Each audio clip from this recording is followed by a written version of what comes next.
between the European Union and the government of Liberia in the amount of euro 25 million. Held up at this time at the 9th floor office of the Honorable Minister of Finance. We now have welcome remarks by the Honorable Deputy Minister of Economic Matters. Thank you so much, Honorable Minister of Finance and Development Planning, Excellency Decree, and the team from the EU delegation. Members of the press, we want to say thank you so much for coming.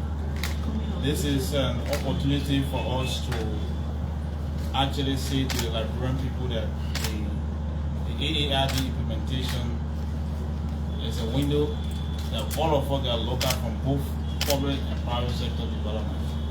And we want to say thank you to the EU ambassador for the hard work to ensure that our AARD implementation has a private sector window to ensure that we reach out to the small businesses and workers that are adding value to our labor force and also to the country.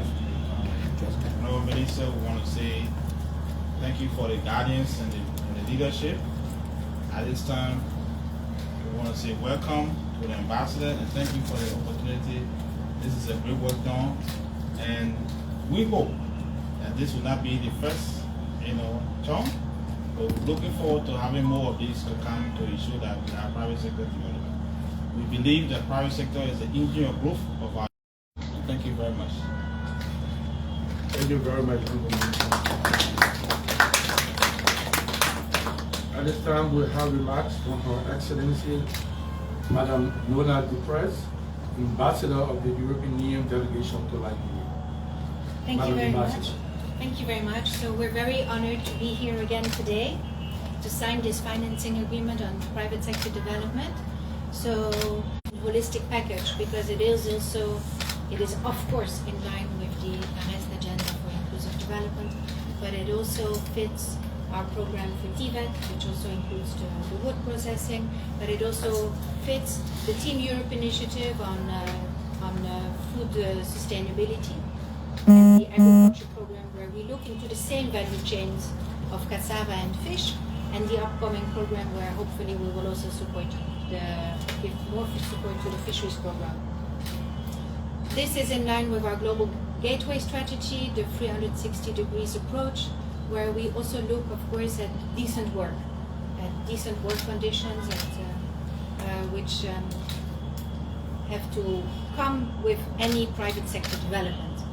So we want to work with small and medium enterprises, with business associations, Ministry of Commerce, of course, National Investment Commission, Ministry of Finance, Ministry of Foreign Affairs, and this will be good for the workers and for the people of Liberia. We also will hopefully suscitate a stronger public-private sector dialogue, and we're looking forward to working with all of you on this. We think it's really important, and we hope that this can also create jobs, of course.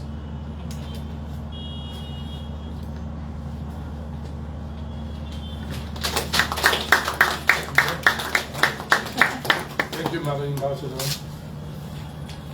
Members of the European Union delegation, dear present, member of the senior management team of the Ministry of Finance, member of the Fourth Estate.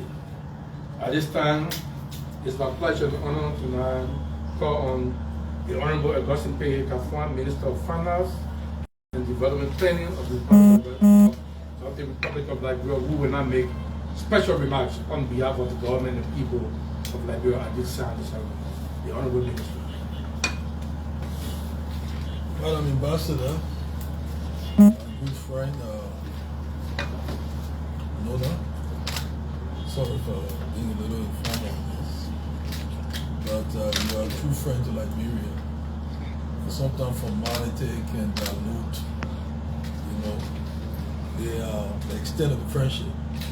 And colleagues from the EU, I think that it's not only me, but the Liberian press is getting very fond of you. Very fond of you, because each time we meet, good things happen for the country. just, I think less than a month ago, we had assembled in this building, I think on the second floor.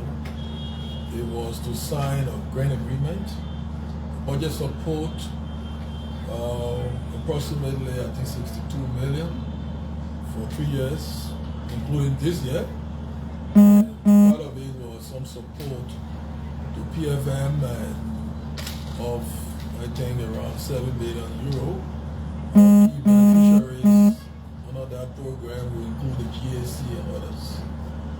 And that I think previous to that, you and I were in Buchanan, but we went to inspect progress under the Light Up the Southeastern Liberia project, where we are empowering our people in the Southeast and also Buchanan by giving them power, empowering through power.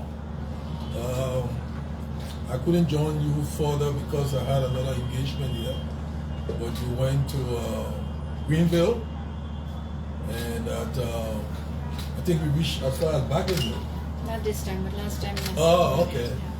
But Backleyville is on the pipeline, and you know, for light, what it does is that it shows the balanced development concept. The country should develop, and it should develop geographically, and that no sector, no region will be left behind.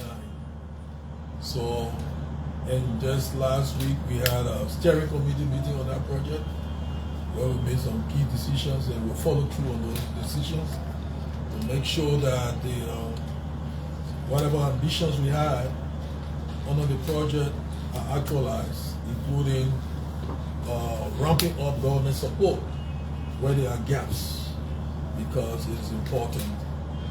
And today we are here again to sign a financing agreement for something very critical. You know, it has become cliche now, private sector engine of growth. It's easy to say. It's easy to say. You can even sleep and say it. But we have to walk the talk, or we have to, as the president wants us to do, run the talk. We cannot just be saying private sector, the engine of growth, without putting resources there. We attract government resources. We help to enable the private sector. When we do roads, we are doing it because we want to do it to help the country generally, but also the private sector. Our people, if they can move from here to Harper, Maryland, quickly, they can sell their goods and services quickly and make profit. You know, if you can move from here and go to Lofi and Manitoma, and we're talking now also the Southeast Road, how they call it, the Coastal Highway, Buchanan to Harper. We want to connect the country for development generally.